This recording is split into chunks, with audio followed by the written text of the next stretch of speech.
Well, hello there. Hello. Hello. Welcome. So, as you may be able to see from this thing here, today I thought we could do just a little bit of festive colouring. I've got my smaller pro marker set just here, and I think, because this one doesn't need too many colours, I think it should have everything I need. And I also have my little tea light holder here. I did think about lighting this, and then because I'm going to have to reach across, that didn't seem like such a good idea. So it's just going to sit there and look nice and kind of festive and pristine. So I got this off the Crayola website, of all places. Though perhaps that's not actually that surprising, seeing as though Crayola makes crayons. But if you ever feel the need to do some festive colouring, Crayola is the place to go, apparently. Not sponsored by Crayola, I should add. So, I think with this nice little holly bush here, a very beautiful bow tied to the pot, I'm thinking what I might actually do is start with the bow, and I think that I want to make it blue, and I have a couple of blues in here. I'm going to go in with, what colour is this? Azure. I think that'll work, and it should be a nice sort of contrast then to the green and the red that's going to be in the main holly bush. But I think I might also try and be a little bit fancy and do some shading. And I think royal blue that you can't actually see on camera. There we go. Royal blue might work. But then we also have indigo blue. Maybe that would work better. Let's try indigo blue. Yeah, I think that should work. Let's see how we go. Slide that back out of the way.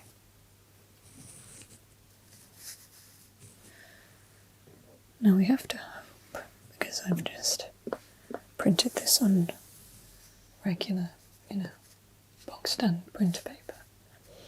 We have to hope that these pro markers aren't going to bleed too much. But let's have a look. Is that going to sit on that end? No, that's fine. I'll put it there. Let's see how this goes.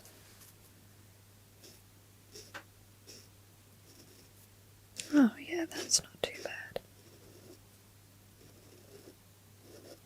If I just make sure that I leave a little bit of space for it to spread out. Yeah, this is going to work nicely.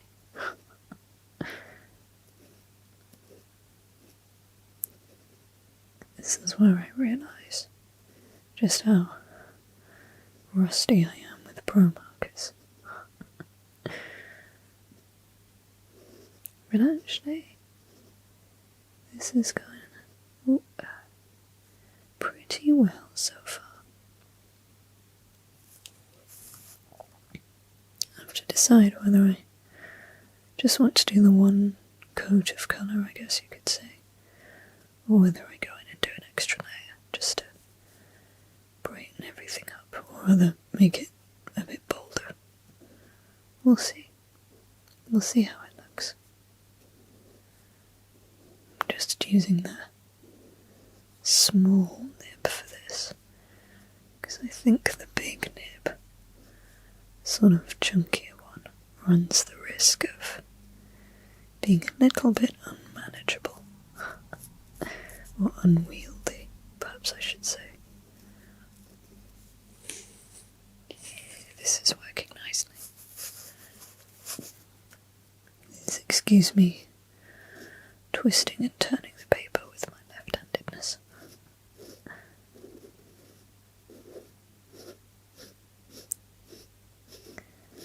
I haven't quite decided yet what colour the pot is going to be. I feel like brown might be a little bit too boring. But then if we go for something really out there, I think we run the risk of it veering into the realm of the ridiculous. But then this is a festive colouring page, so maybe that's not possible.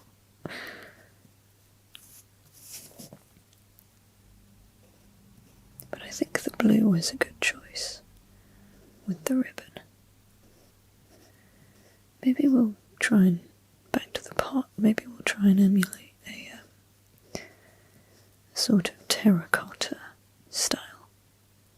That might work.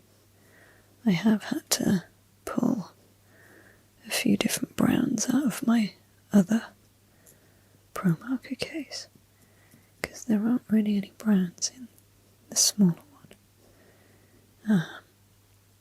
And I don't think it would really work to colour in the bark of the little holly bush, khaki coloured, which is the closest in this set. Oh yeah, look at that.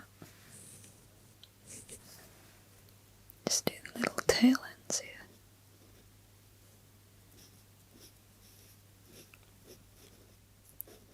I think it probably helps actually, choosing a Crayola colouring page, because of course they are technically designed really for smaller people working with crayons, so the thicker lines actually help in terms of ink bleed, because even if it does, bleed into the lines, leak and bleed into the lines, it doesn't matter too much because you can't really see it.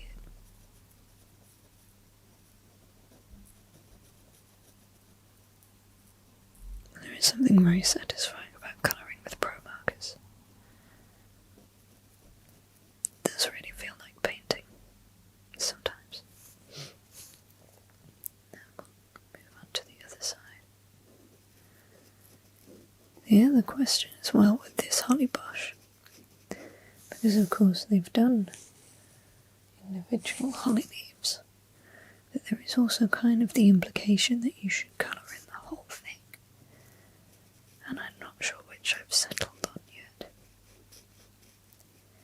So what I might do is just colour in each individual leaf first, and then see how we go.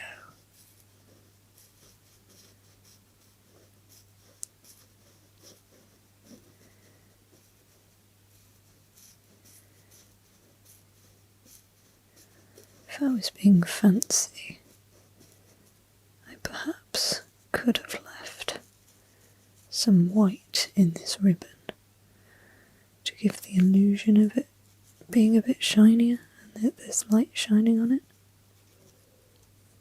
But never mind, it looks like that now. I think that looks pretty good actually. Put the lid back on this one and we'll go in with the shadow side of things.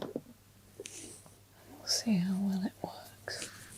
I'm quietly hopeful that it'll actually look pretty good. Let's have a look.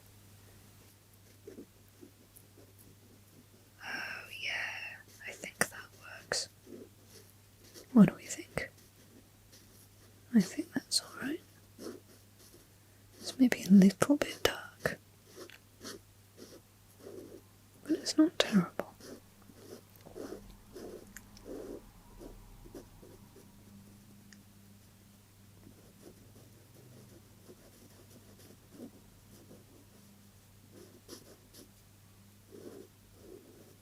There we go.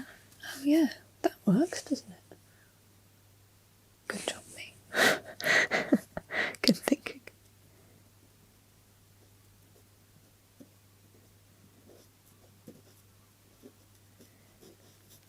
I think I can just hear a flock of geese flying by outside. I don't think the microphone will pick it up, but there was just a sudden influx of honking.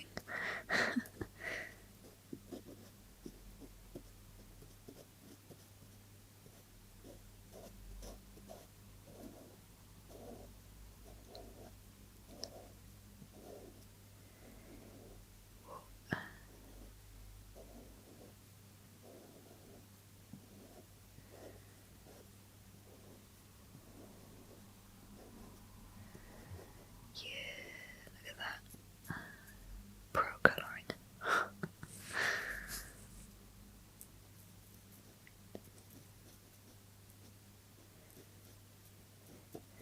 I have a couple of different, adult colouring books, as they are called.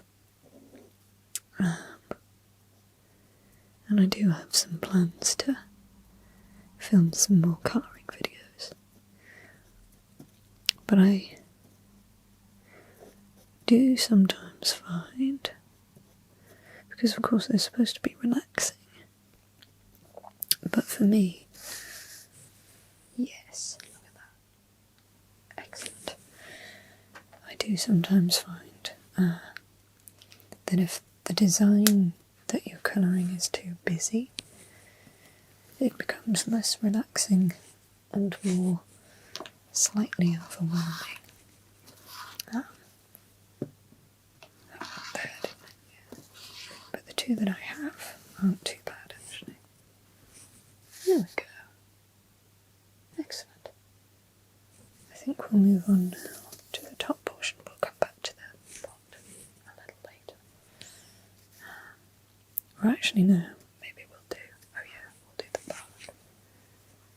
So I have 3 different browns, all slightly different shades, and I think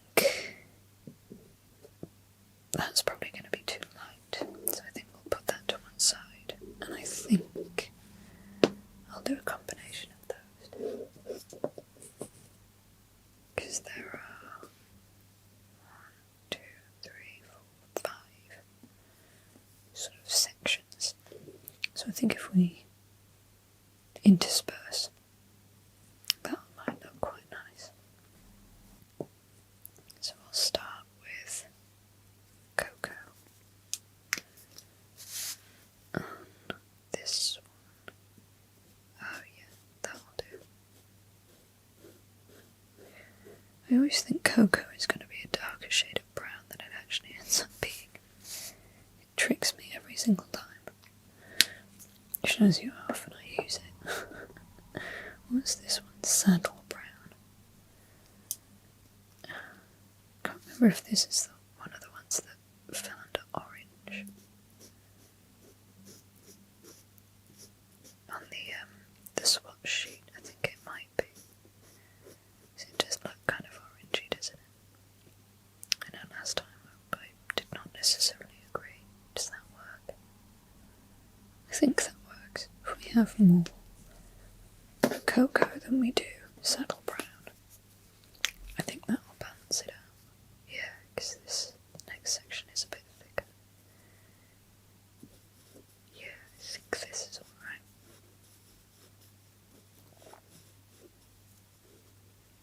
What I might do, I wonder.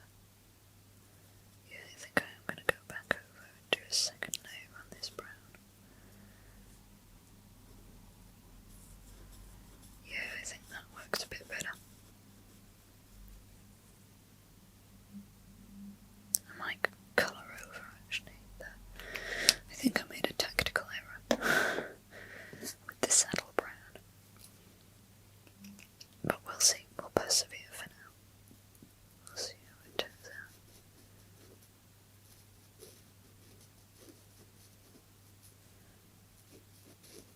It's looking slightly like a chocolate Yule log, the moment, which isn't necessarily a bad thing.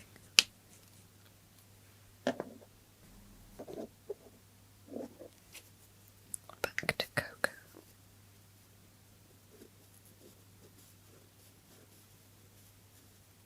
Yeah, that's not too bad.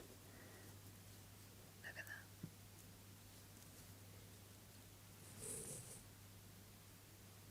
I think I will just go back over the saddle brown. Make that a bit darker. Oh yes, there we go. Yeah, now we're cooking with gas. That works.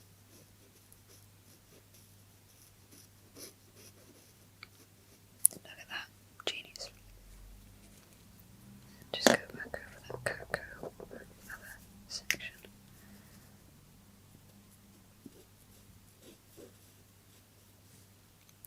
But, yes, so I chose this design because it was slightly on the simpler end of things. I think. Just move those browns out of the way. There we go. I think that's a bit nicer for an ASMR video as well. But I think now I'm going to move on to the berries. We have, very fittingly, berry red. There it is.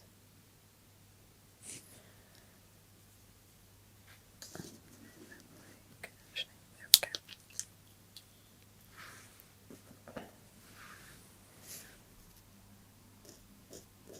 Oh yes, that'll do.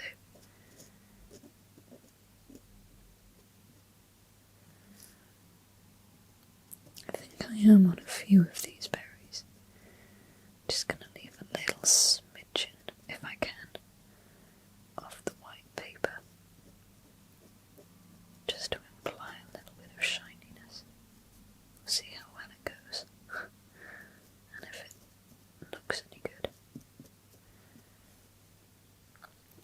Because of course with the bleed of the ink, it may very well just get filled up. But actually, that's not looking too bad at the moment.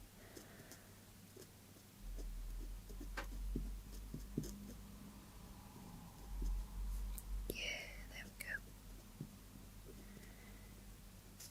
I have to say the Holly and the Ivy, I think, is actually one of my favourite Christmas carols. I think it's a really lovely one. But I do like most Christmas carols, I think I'd say. But one of the Christmas CDs that I grew up with was by the Medieval Babes, and they do some really nice sort of ye olde, in air quotes, versions of. They are pretty ye olde, some of the they do a really lovely version of Good King Wenceslas in modal key, rather than your regular major and minor key. And Holly and the Ivy is one of the carols that they sing on that album.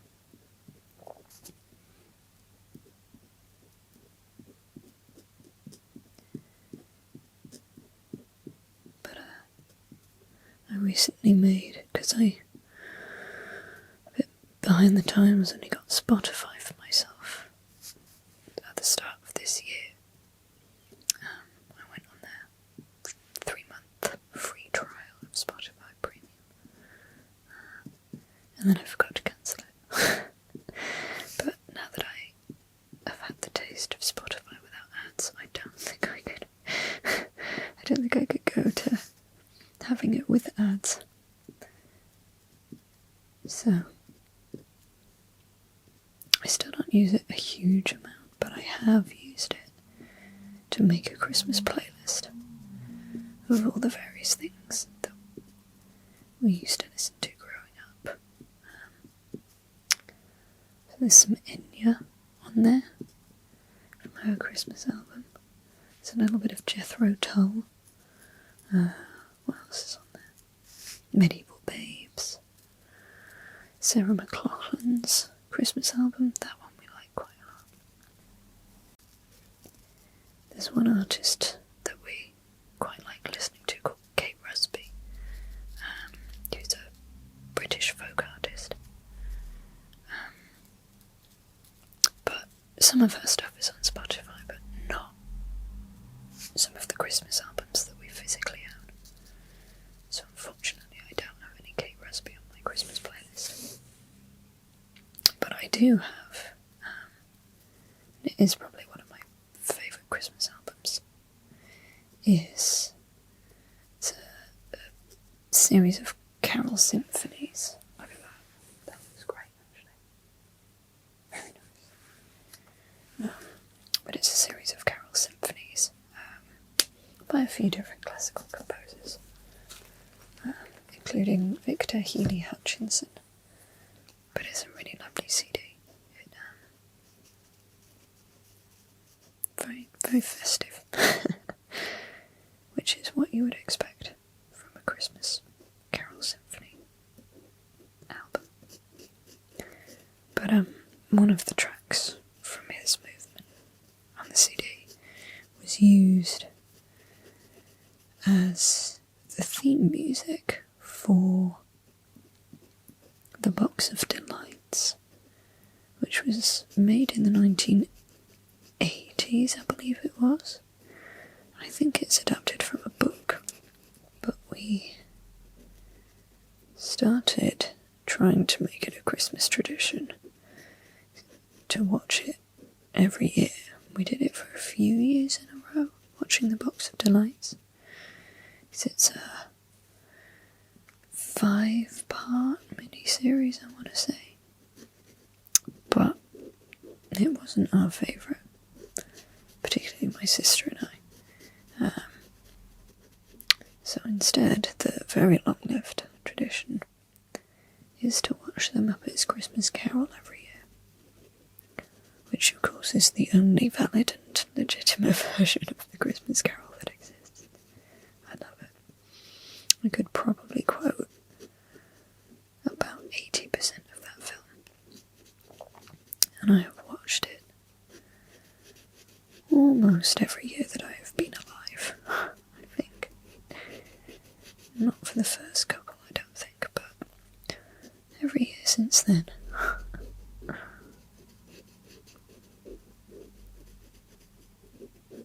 But I think that's one of the lovely things about Christmas. It's the traditions that we all make within our own families. And realising and hearing how other people celebrate Christmas can sometimes be quite surprising. Because, of course, the way that you do Christmas is the only way to do Christmas. It is, of course, the best way. But that's one of the joys of it.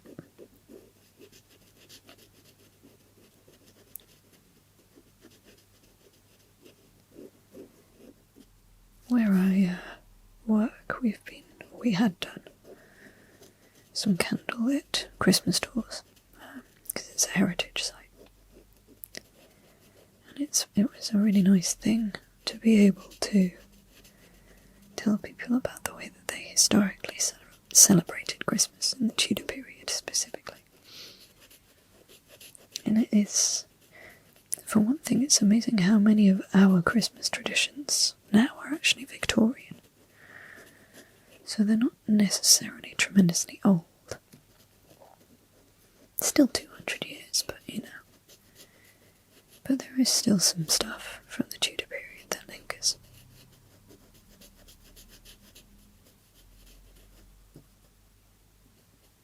And of course they celebrated 12 days of Christmas.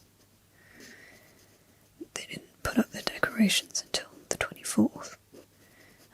And then they would keep them up, of course, until the 6th of January, Epiphany. And I think we could benefit from, having that again in society, the 12 days of celebrations, because I think a lot of the times the way that Christmas is celebrated nowadays it's such a build-up for the whole of December, and even before then, well into November a lot of the time. And then Christmas Day comes, and then that's kind of it for a lot of the time, and then it's all over. Obviously, of course, you've got New Year's, but it's not quite the same vibe. And I think it can end up getting a little depressing, to be honest, to have all this build-up and then suddenly nothing. Especially going into January, because it's not the most exciting of months.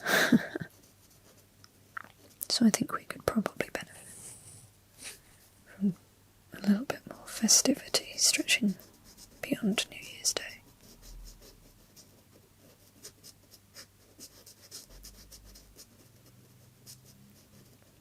I think it's very easy to underestimate how long it will take to colour something in.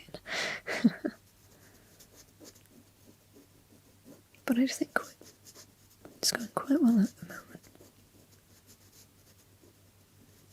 I'm still a little on the fence about whether to colour the whole thing in or not.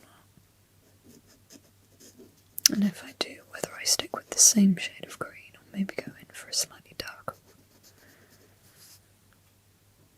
But I think we might run the risk of it not looking finished if we don't colour in the whole thing. I'm not sure. We'll see.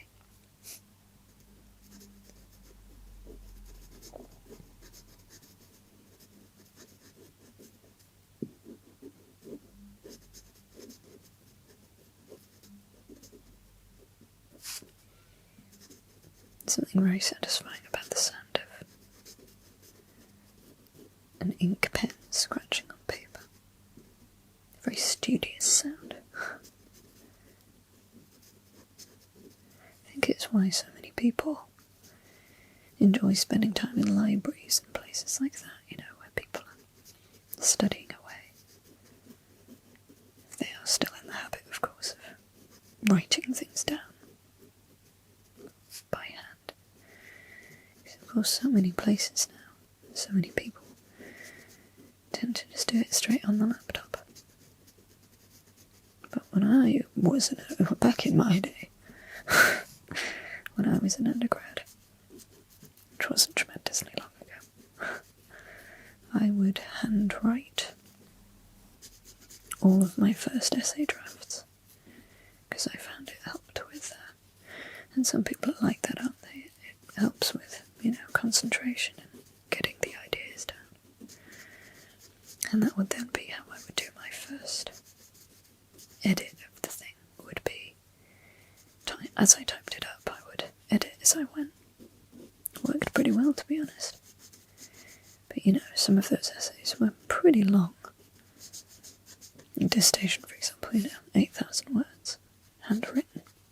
And of course over 8,000 words, because your first draft is always too long, isn't it? Probably hand wrote maybe over 10,000 words, can't quite remember now.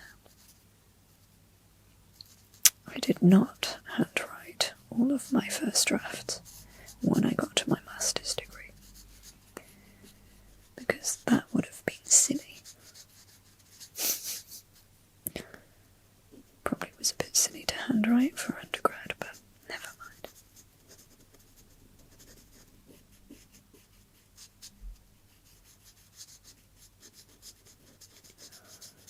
So many leaves. I think that's the other thing as well. If I colour in the whole wall, it might take a little while. What I might do, I wonder if maybe doing some cross-hatching might work. Not too sure.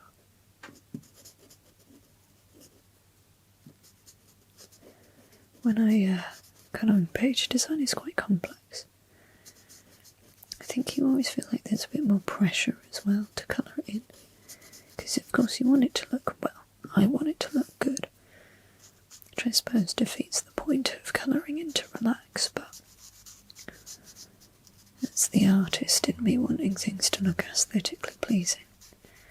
And so then you end up worrying a bit more about your colour choices.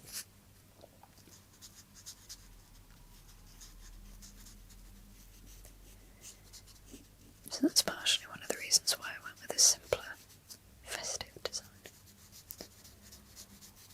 which only has 1, 2, 3, 4, 5 colours to choose from. Makes it all a bit more straightforward. And as well, holly berries are red and holly leaves are green and the bark is brown, so that again kind of eliminates a lot of, decision paralysis about what colour to choose. I mean, of course you could, if you wanted to, make it a bit bizarre looking. But I think and as you can see, we've just gone traditional today. Oh, I don't know. I mean, it looks nice as it is now.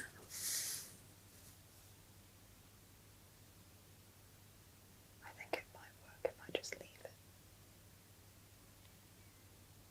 Let's think about the pot, and then maybe we'll come back and do more of that.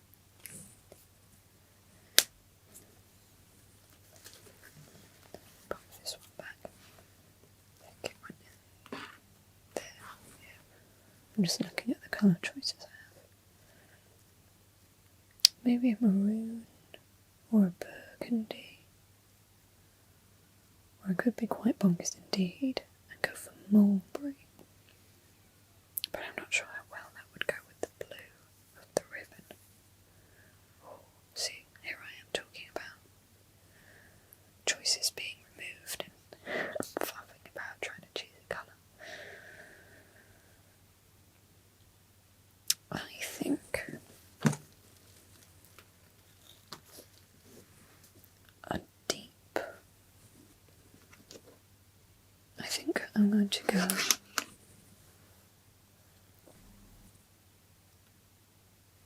Do I think that will work? I think that might work. Let's see. Let's see. We'll try on this little bit here. Decide whether we like it. I think that's alright. I think we'll go for burgundy. Maybe it was a little bit of a boring choice, but at least it's not brown. Brown adjacent.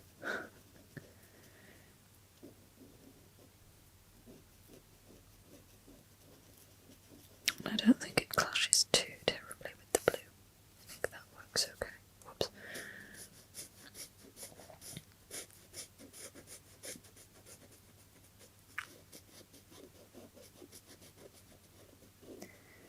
You could probably use the thicker nib on this section.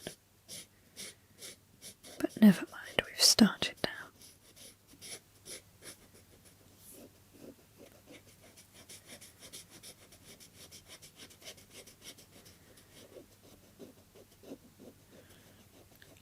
I'm hoping my furious pen scrubbing is relaxing and not annoying.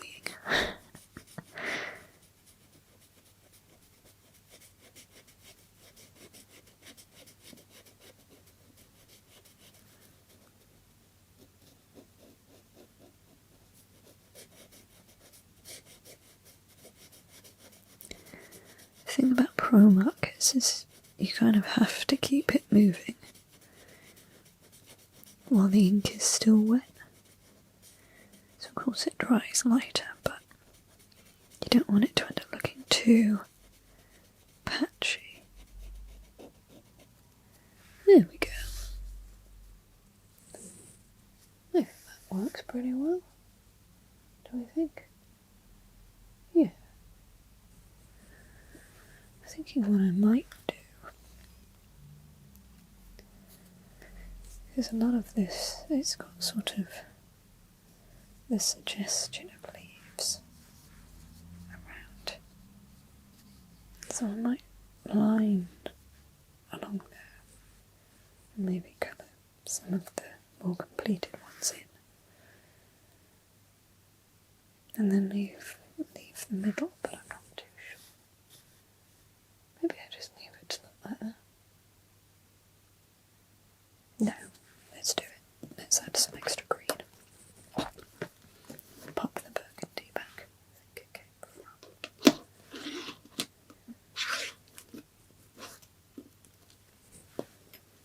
I suppose it doesn't really matter where I put these back in as long as they're in their colour groups, but I am a creature of habit. Right then, let's see if this is going to work.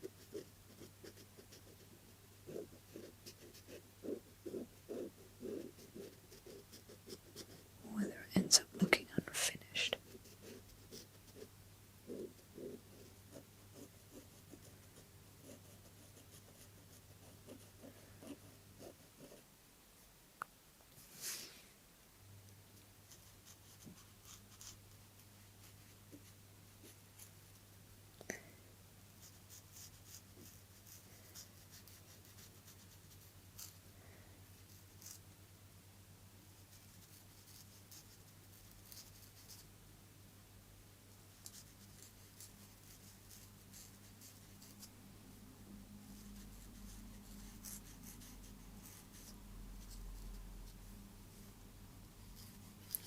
This one we could potentially colour in the whole thing, because it's almost a full leaf.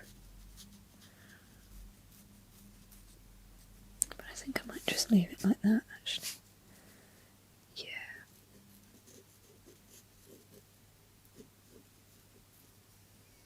We'll ignore that bit. That's an outline. What do we think?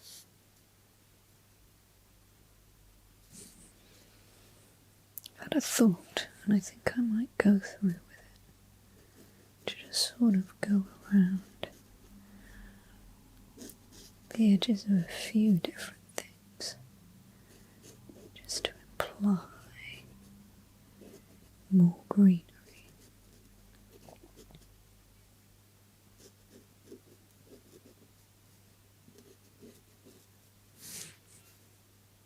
I think that works actually.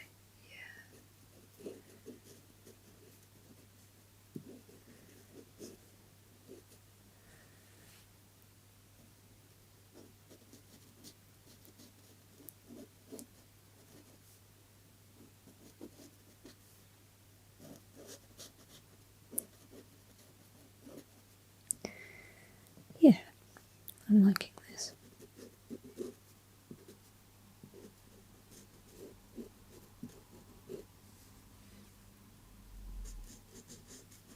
Just a little bit higgledy-piggledy.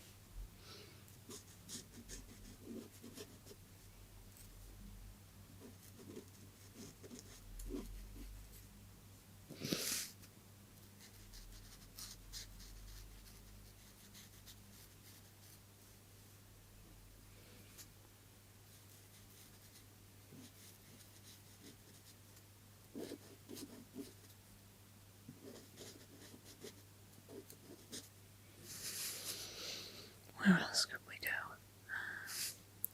There a little bit, maybe.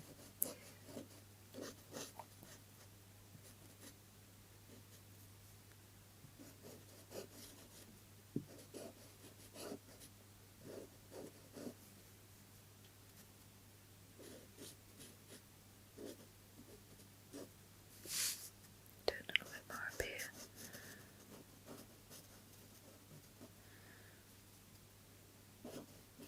I don't think it matters terribly if it gets a little bit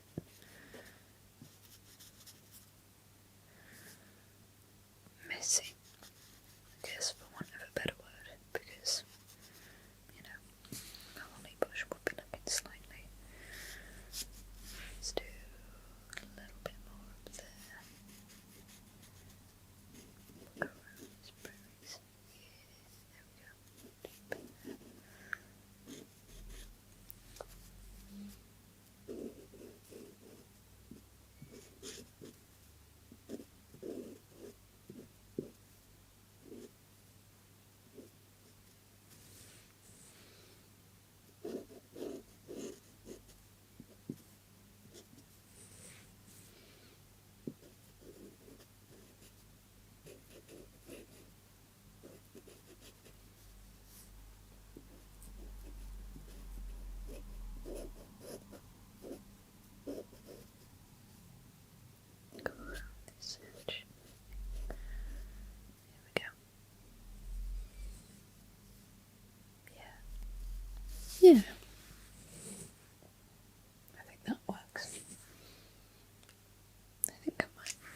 last one.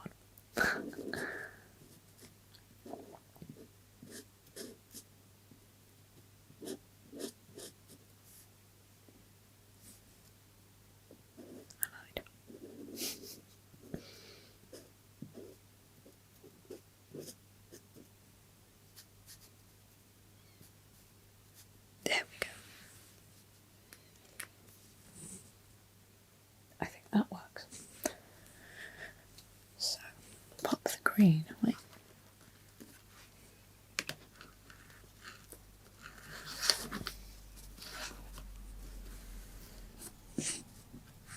And there we go. Festive colouring in.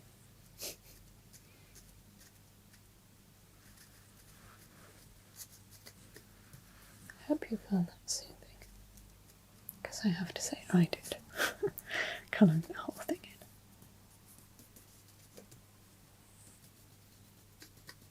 But I hope your festive season is restful, and has been restful, and will be restful. Thank you very